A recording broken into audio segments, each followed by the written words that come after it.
young African elephant has recently given birth, and now she suckles her precious baby. The calf will stay close by her side for at least 10 years. But her success as a mother depends on how well both of them are protected and guided around their empire by an older, bigger, and more experienced female, the matriarch.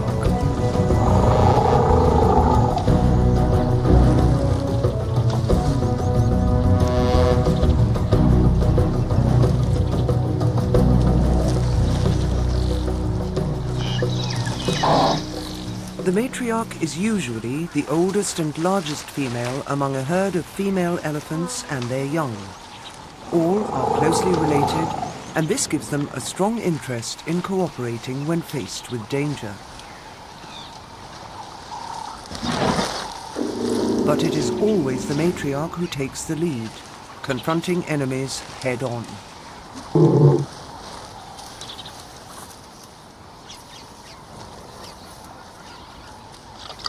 Approaching cautiously, she spreads her ears wide, increasing the apparent size of her head and framing her tusks in a show of strength designed to intimidate the most powerful predators.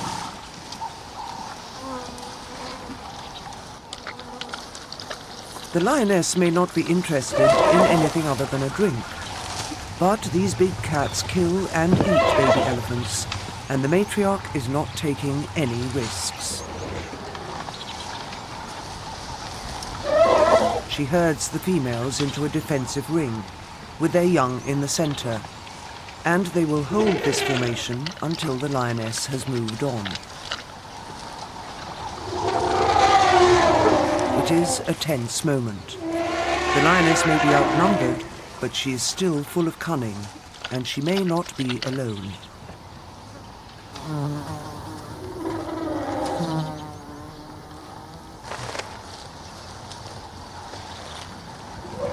Satisfied that on this occasion there is no threat of an attack, the elephants break rank and the matriarch leads them away.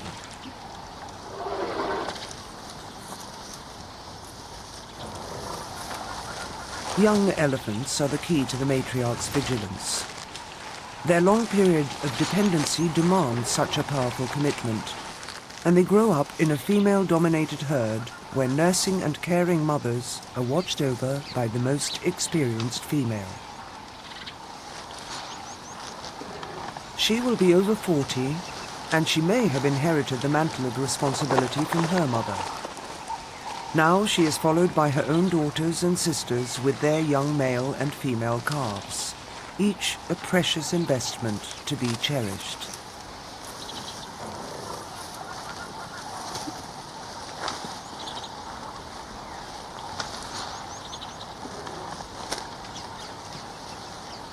The matriarch's responsibility involves much more than just looking out for danger. Her empire is vast, and she must also guide the herd safely around it, visiting the best feeding and drinking places in the different seasons of the year.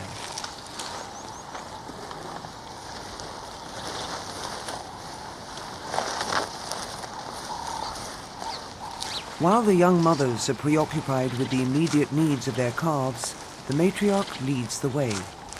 Their trust in her is total.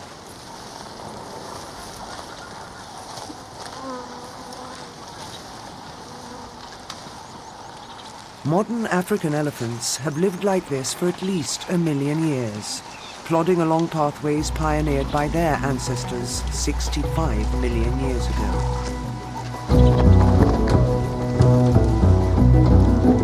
At their evolutionary peak, their empire covered most of the African continent. But now, after thousands of years of conflict with people, their range and numbers are much reduced.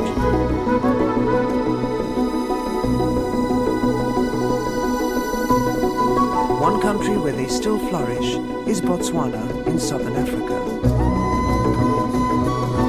Northern Botswana, where the elephants live, is part of a flat tableland averaging 1,000 meters above sea level. Its year is divided into 2 distinct seasons, wet and dry. It is either flooded or a semi-desert, sparsely vegetated with acacia bush, palms and woodland. Elephants do well here, particularly as their cause is championed by the Botswana authorities, who recognize the importance of wildlife conservation.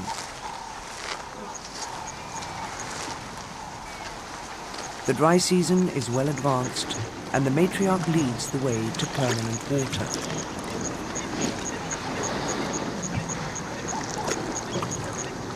A 6-month-old calf has not yet learned how to suck up water through its trunk, so it uses its mouth instead, as it does when drinking its mother's milk.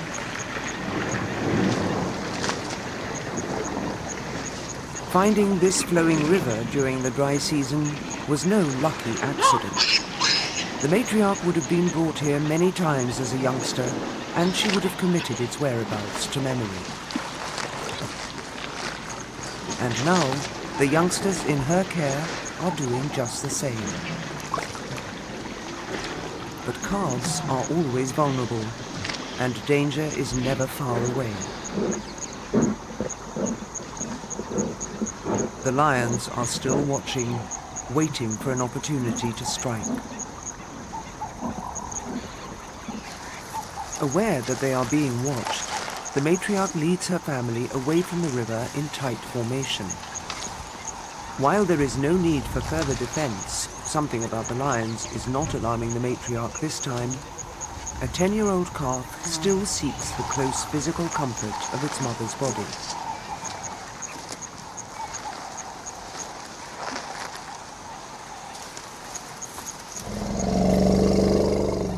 But in fact, the tables have been turned, and it is the lions, hardly anticipating that the elephants would march straight up to them, who are the ones put to flight.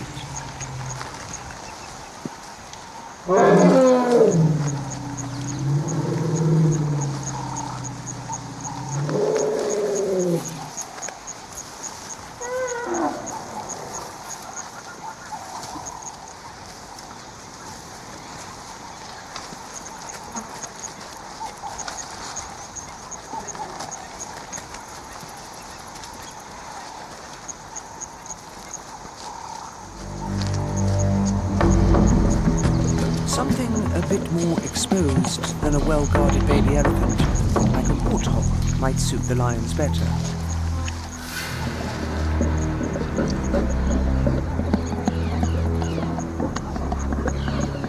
But warthogs are not easy prey. Their senses are on constant alert. They have very sharp tusks, and they can soon disappear into underground burrows.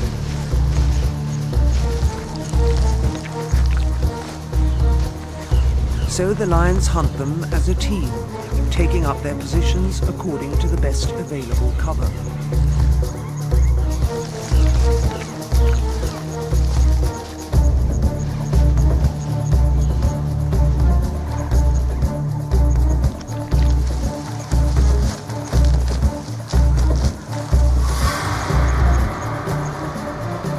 When the moment is right, they launch their attack, closing from different directions to give the warthog a little chance of escape.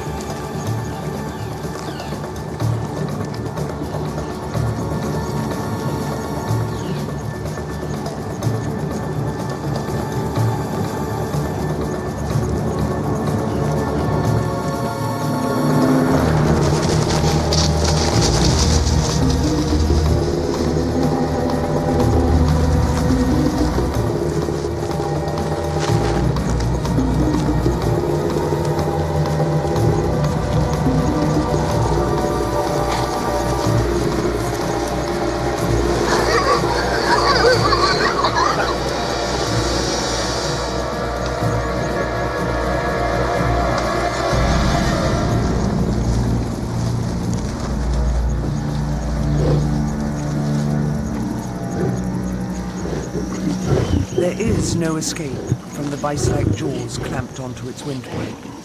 The warthog has taken its last breath.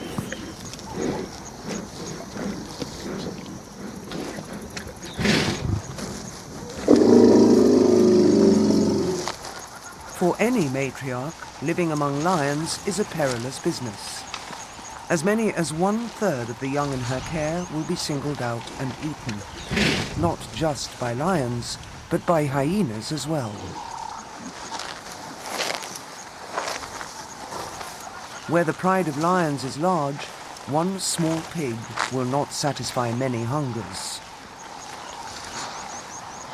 Preoccupied with the two on the warthog, the matriarch fails to notice that the herd is strung out behind her and that other lions are interested in those that have fallen behind.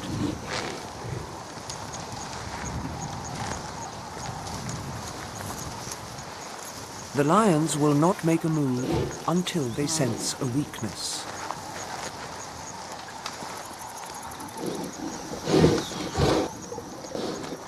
Could this be it? A mother with her 1-year-old calf falling way behind the herd.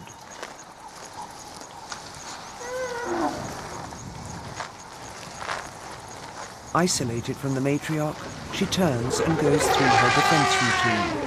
Head up, trunk down, tusks forward and ears wide open.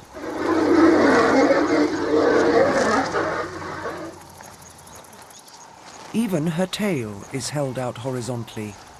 All are clear visual warnings that in this mood, and with a child to protect, she is not worth approaching any closer.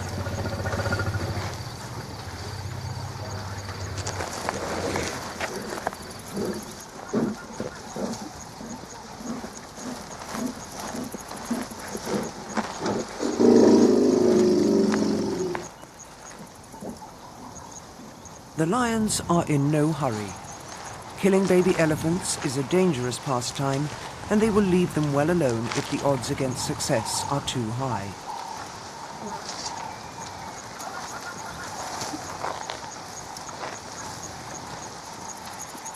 As the baby elephant and its mother rejoin the safety of the herd, another of their empire's predators prepares for action. These are wild dogs, and their interest is in animals much smaller than elephants. Wild dogs are built for speed and stamina, pack hunters who single out their prey and then chase it relentlessly.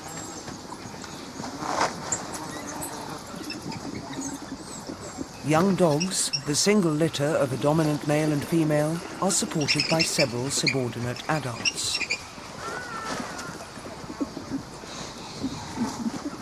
The key to wild dog success is cooperation, particularly when hunting. With so many mouths to feed, discipline is vital. The dominant male sets off with his followers, and if the pups are about 10 weeks old, then they too may tag along.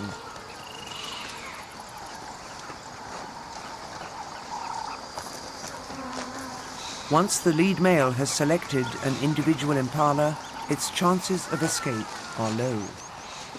It may outrun the dogs at first, but they will take turns as pacemakers and finally run it down.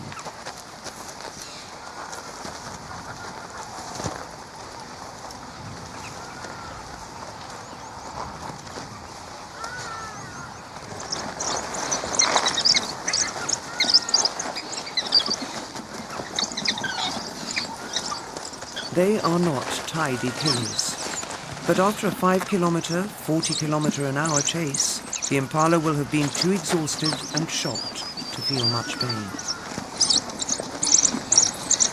It's just as well. The dogs are under pressure to dismember and consume their kill as quickly as possible. A successful hunt soon attracts vultures and jackals. They're scavengers, and the lightweight jackal can be seen off without the urgent feeding of the pack being much disturbed.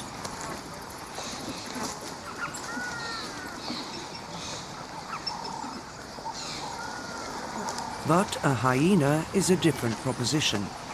Bigger and stronger than a wild dog, it is after the whole carcass, and there may be other hyenas with it.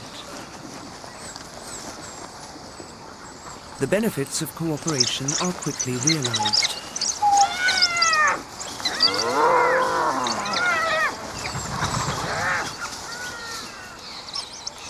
But now a second hyena arrives, and the dogs must split into two groups to defend their hard-won meal.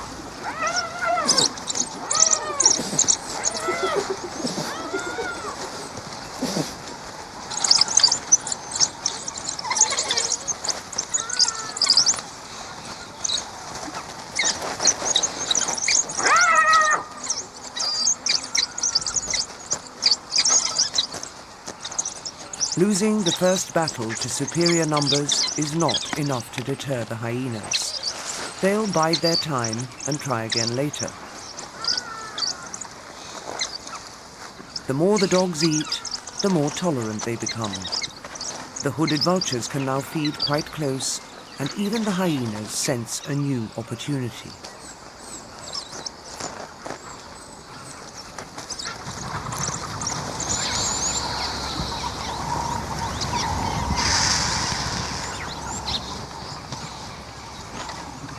As the dogs finally lose interest in their kill, so the scavengers move in.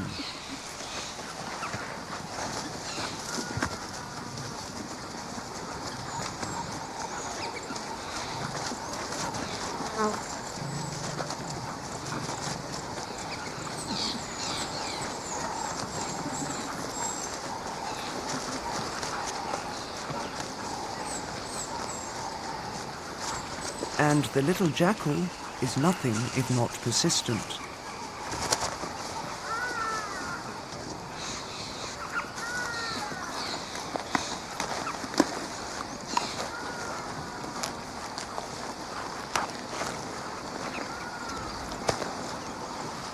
The elephant's empire is a complex web of animals and plants living and reproducing as best they can.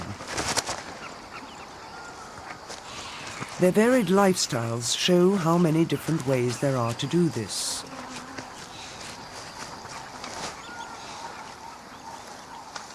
The elephant's way to be successful is to live for at least 60 years.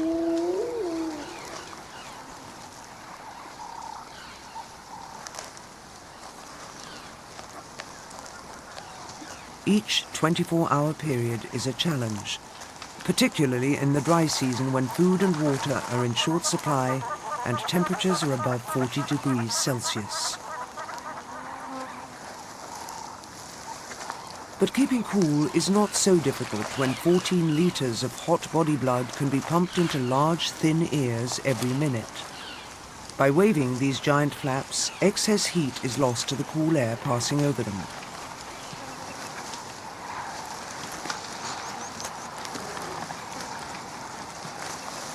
Down on the ground, other, less obvious animals lead equally important lives. Here, a rat has just lost its life to a puff adder. A spotted dickup is wary of the snake's presence. Puff adders use special glands in their mouths to home in on their warm-blooded prey, and the dickup has its own youngster to care for.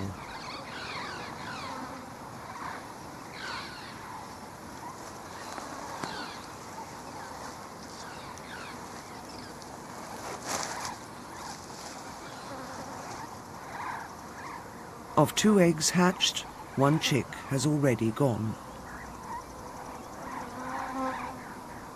The survivor is the only hope for a successful breeding season.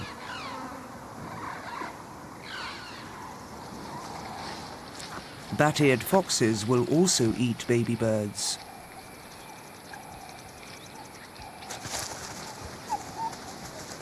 Their own young are also likely to be attacked by birds of prey, jackals, and big cats, so they are kept out of sight during the day, unless a parent is free to watch over them.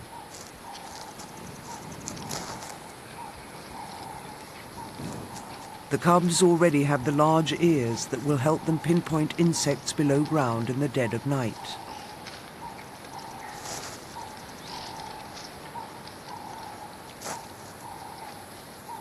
But the champion insect eater here is the aardwolf, a strange kind of hyena that doesn't eat meat.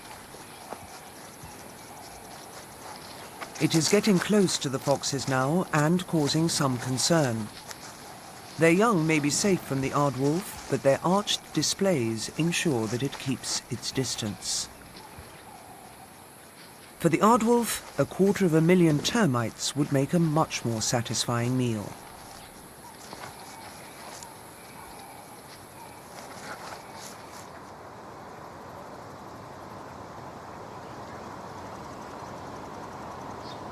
As the dry season takes hold of the empire, turning green leaves yellow and brown, plant food for elephants is in short supply.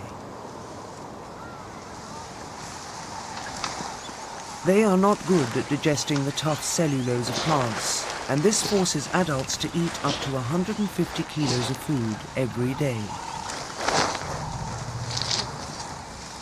This might take them 16 hours on even a good day.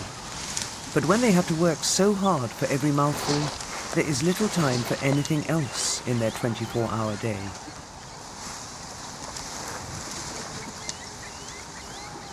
But the matriarch has been through all this before, and now she shows the younger herd members how to dig up grass roots with their feet.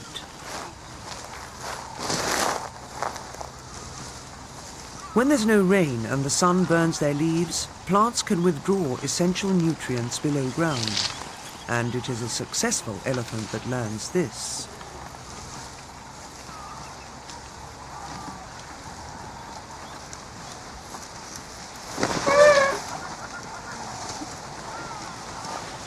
The matriarch's responsibility is total. She may not always be at the front of the herd, but every elephant waits for the call or movement from her that will tell them what to do next.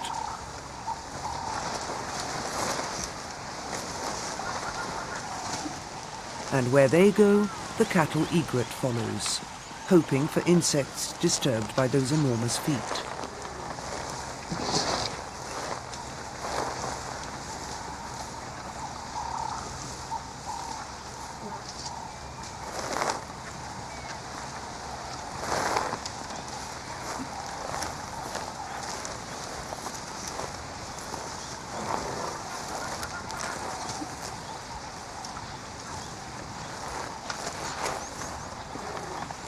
The relationship between elephants and egrets is casual.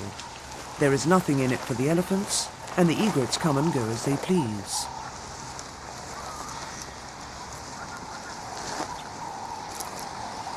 But there is one bird which has formed such close ties with Africa's large mammals that it can no longer live without them.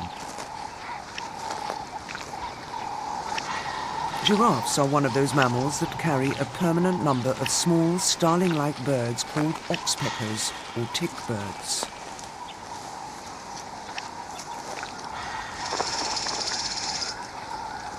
First impressions are that in return for being allowed to feed on parasites, the oxpeckers keep a lookout for danger, ready to sound the alarm to their feeding or drinking host.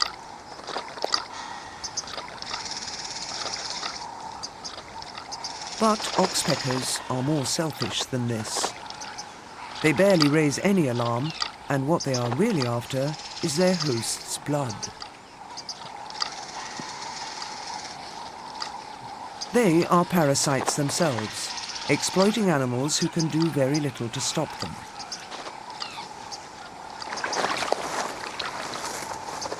They make their living from blood-filled ticks, scabs, and fresh wounds, even earwax and dried skin. They pluck fur to line their tree-hole nests, and they court and mate on the bodies of their hosts. They have become so specialized, they couldn't live anywhere else.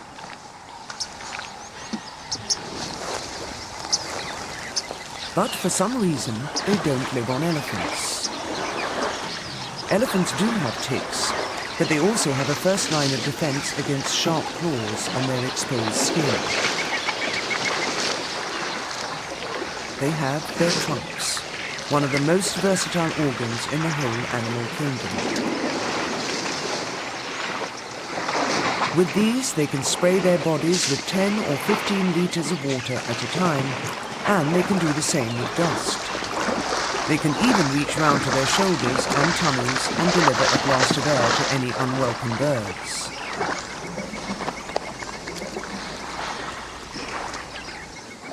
It is perhaps not surprising that oxpeckers leave them well alone.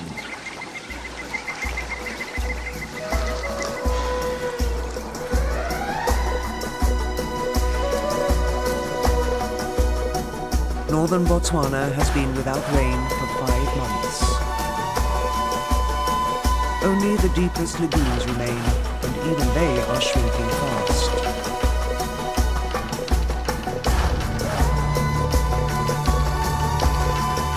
Water is vital to all forms of life, plant and animal. But at times like this, it is not so easily found.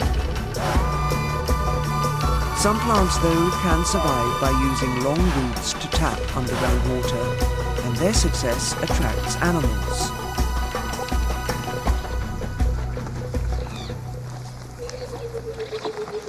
The greater kudu is one, a large antelope that rarely needs to drink in the dry season because it is so good at finding the most nutritious and succulent parts of small bushes and plants.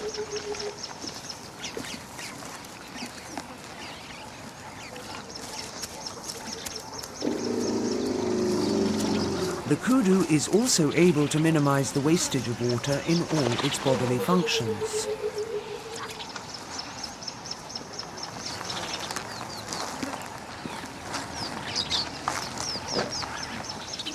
Elephants are not so well adapted. A day or two without a drink is not serious, but the matriarch must always know where to find standing water.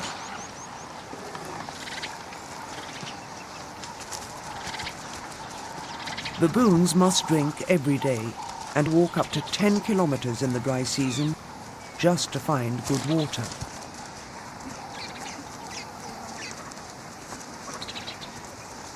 Power struggles continue, even in difficult times like this.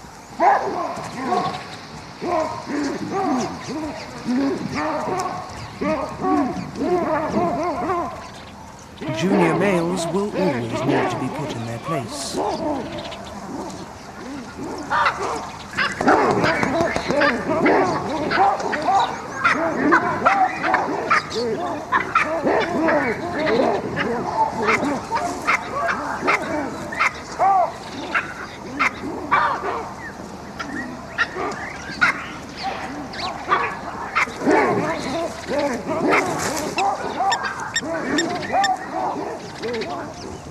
They won't kill him, but if he's the son of a low-ranking female, he is in for a lot more rough treatment over the coming months.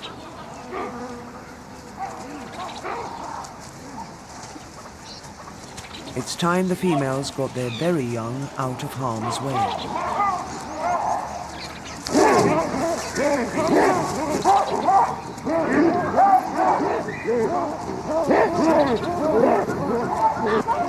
His best option is to retreat to the bushes with the rest of the troop and appease his elders, joining in with a bit of gentle grooming. It calms them all down.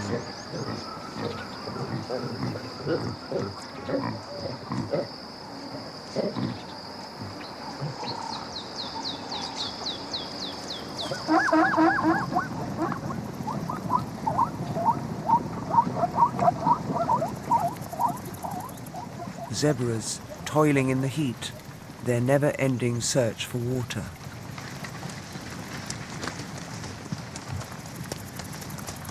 One of Africa's most successful large herbivores, able to graze on a wide range of grasses and cropping them close to the ground.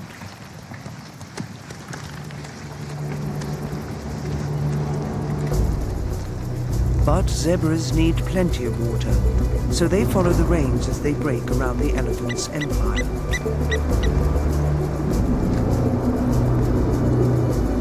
And they too can be caught in the worst of the dry season, when hot winds whip dust into suffocating storms.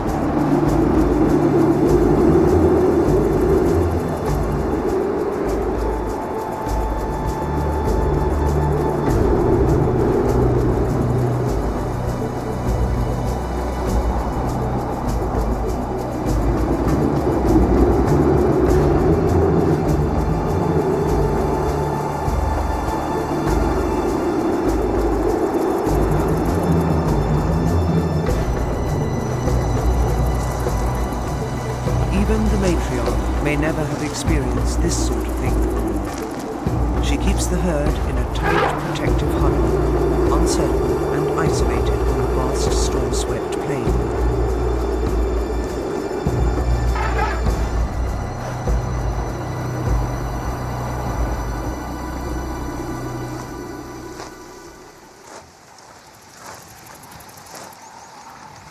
For hippos, sunburn and dehydration are serious threats, dry season hazards to be faced every year.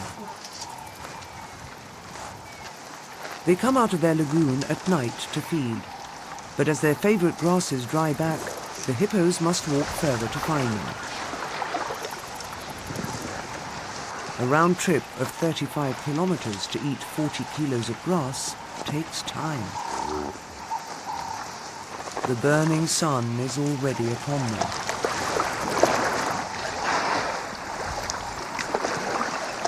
The youngster makes it, but its ailing mother stops just short of the lagoon.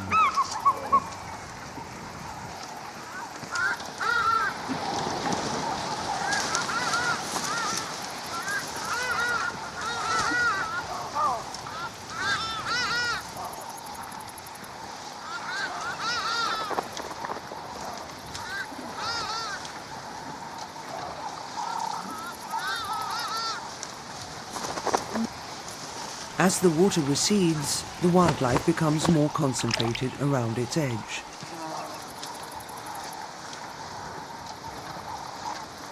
The mud turned over by hippos exposes small animals and plants. Attractive places for cattle egrets and baboons.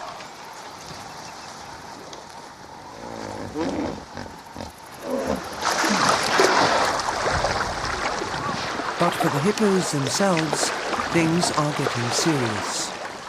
Their lagoon is turning into a mud bath. If it dries up much more, they too will be exposed to the sun. Then they will have to trek across country at night to find somewhere new to live.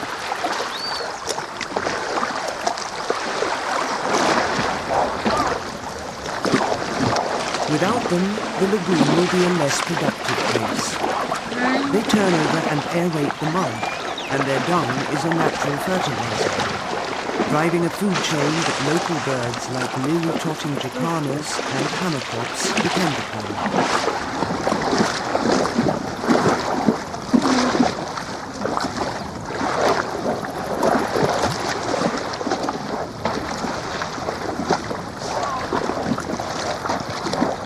The hippos can delay their departure by coating their sensitive, hairless skin with mud.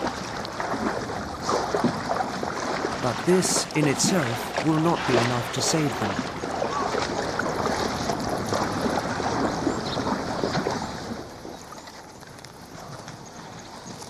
The old mother hippo who stopped short of the lagoon did not survive.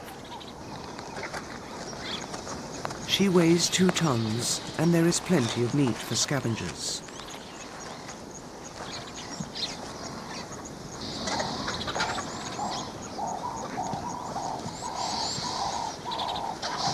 White-backed vultures are one of the first to tear into her flesh.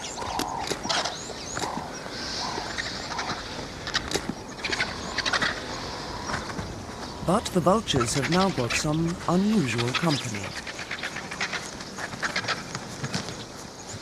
Wild dogs, who rarely touch meat they have not killed themselves.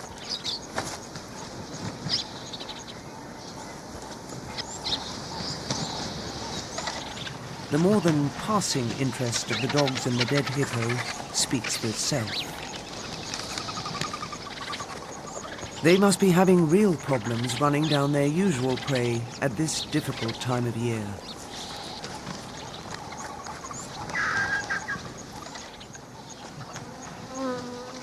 Hyenas and lions follow the dogs and the vultures at night, and within 24 hours, the carcass is stripped of its meat. Bones can provide valuable information. An elephant's chewing teeth appear at intervals during its life. As they wear down and disintegrate, each is replaced from behind by a larger one. The tusk is another kind of tooth, an incisor, and at least 1/3 of its length is anchored deep inside the elephant's head. In an adult bull, even a single tusk might weigh as much as 80 kilos, so to carry 2 of them around requires a very special kind of skull. And this is just what an elephant has. Combining lightness with strength, its skull bones are layered and separated around a latticework of air spaces.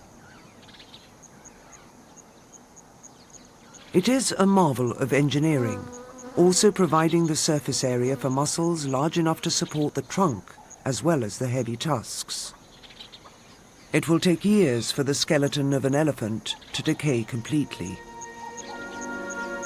The calcium released into the soil will find its way into water and plants, and other animals will one day use it to build their own bones and teeth.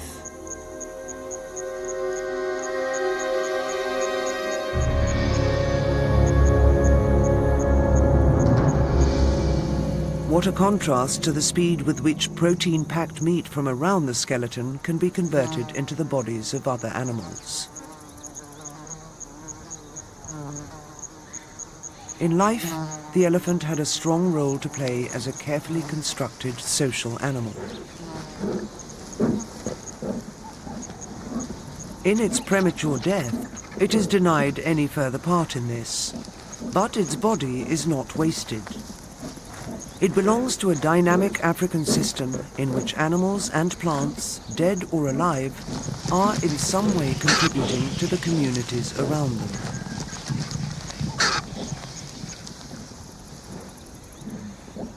The lioness, then, is just one link in an enormous natural chain. And now that she has found the body of the elephant, she is going to do her best to hang on to it. While she rests between bouts of feeding, the vultures will take their chance.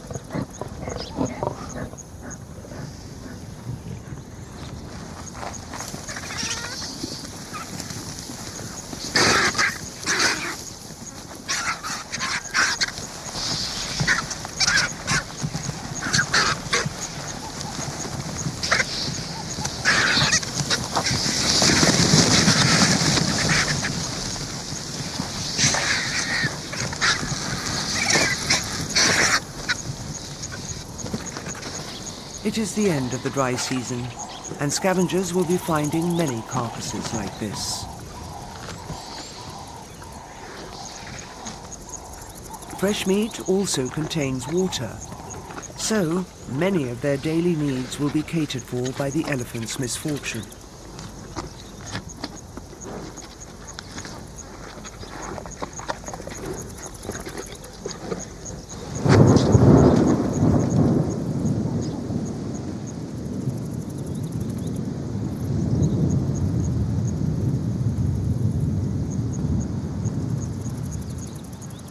The welcome sound of thunder.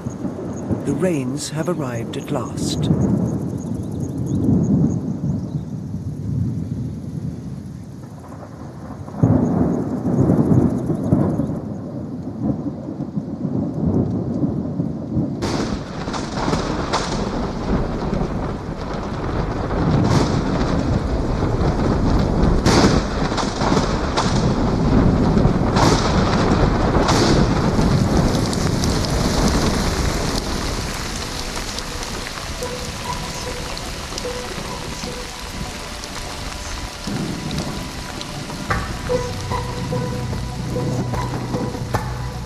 The first rains fall as isolated showers.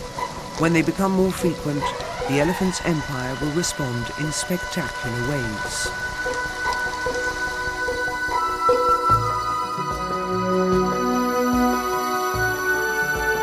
Thousands of white-collared pratincoles darken the sky. Their yearly migration has just begun.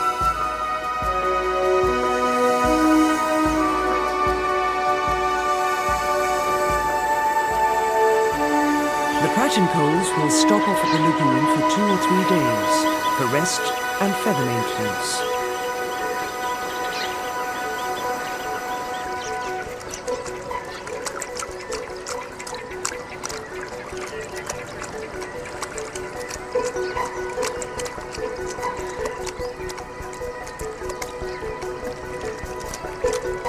Feathers for flight, a bird's great asset, but they need them to be fully waterproofed as well.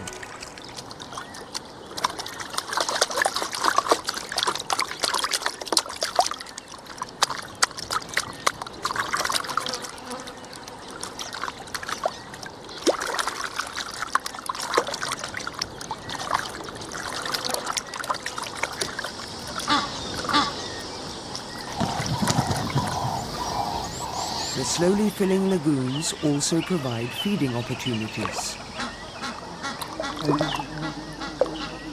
A black egret chases baby fish, shading the water surface, cutting out reflections.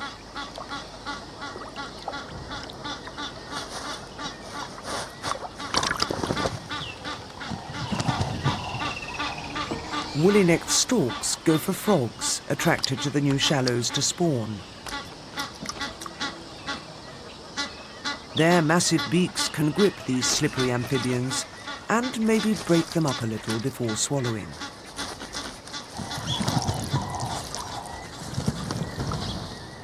Things are happening away from the lagoon as well.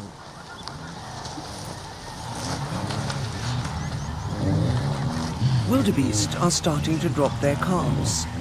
The new grass will provide them with fresh grazing for mothers to make milk. If the calves are born at about the same time, each can get lost in a juvenile crowd and be safer from predators. It is often the firstborn, standing alone, who are the most vulnerable.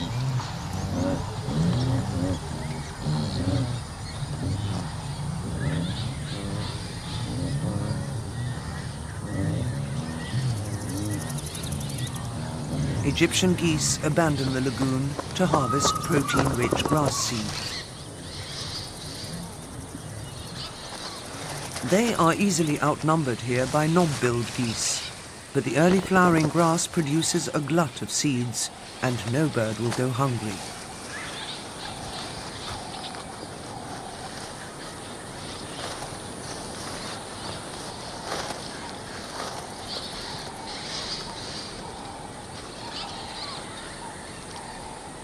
It helps to take advantage of a lookout. Long grass conceals danger, so the sentry baboon picks a vantage spot while his senior troop members also cash in on the abundant seeds.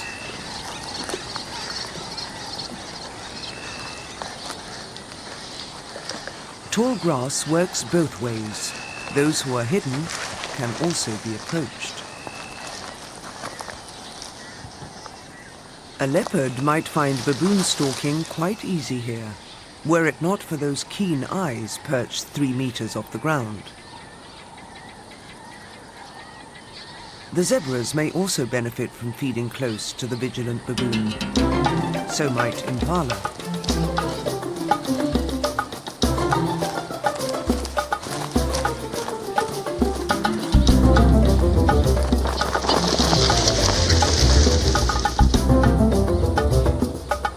Just a few weeks ago, this lush green field was bare, dry earth. But now, the impala crop grasses and the yellow flowers of devil's thorn, a plant quick to colonize new ground.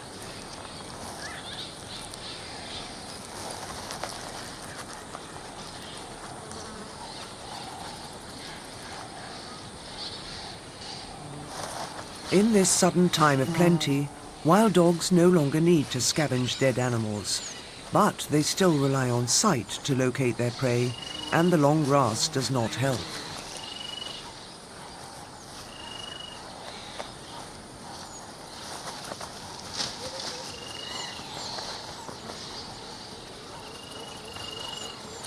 They can come across potential victims almost by accident, and the hunt is ruined.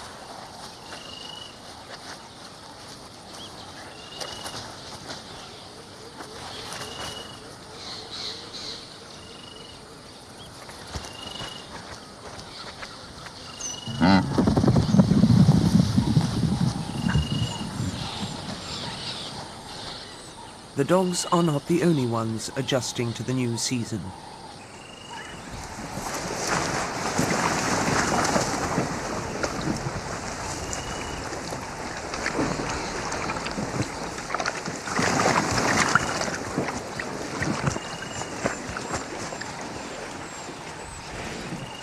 The matriarch has safely negotiated another dry season, and the herd members take their cue from her, cooling, resting, and plastering their bodies with fresh mud to ease the onslaught of skin parasites and biting insects.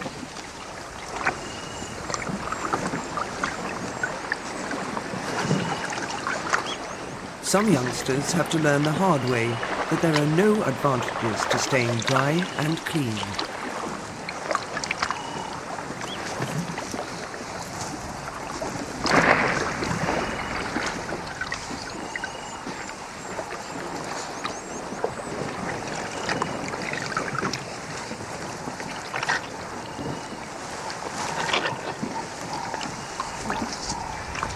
Young elephants appear to be enjoying the madness of the moment.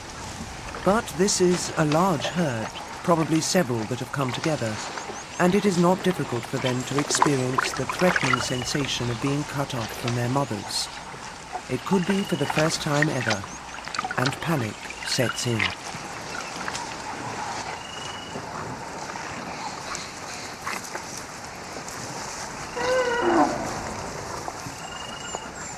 Like the adult female who confronted the lion, the youngster's tail is out. His head is up and his trunk is down. He's frightened.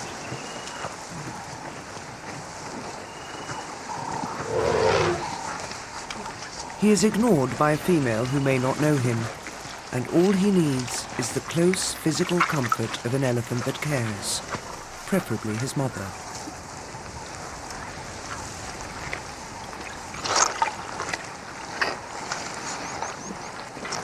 The older the calves get, the more time they will spend away from their mother's side, particularly the young males.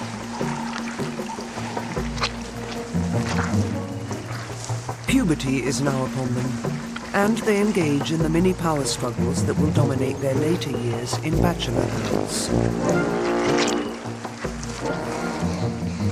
An awakening sexual interest in their sisters and female cousins will soon force the matriarch to expel them from the herd.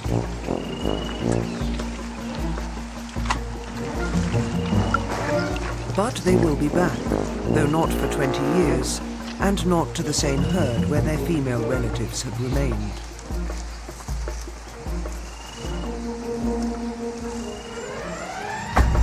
Two 40-year-old males are visiting the large female herd, still parading some of their differences.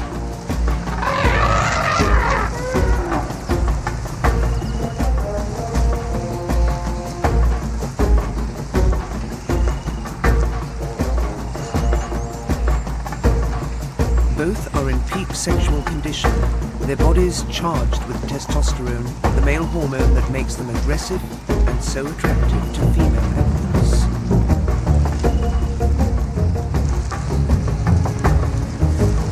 Somewhere there are one or two females in estrus, each with an egg ready to be fertilized, and the bulls know this.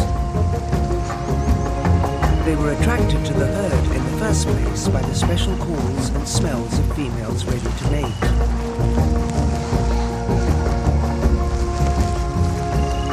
Now they must find them and fertilize those precious eggs.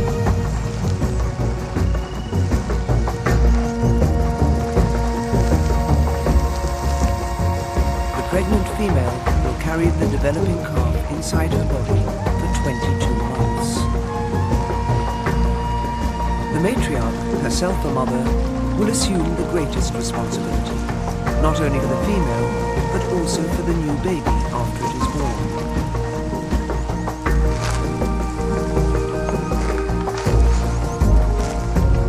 But her devotion will be equaled by all the females as they pool their resources to help with the calf's survival.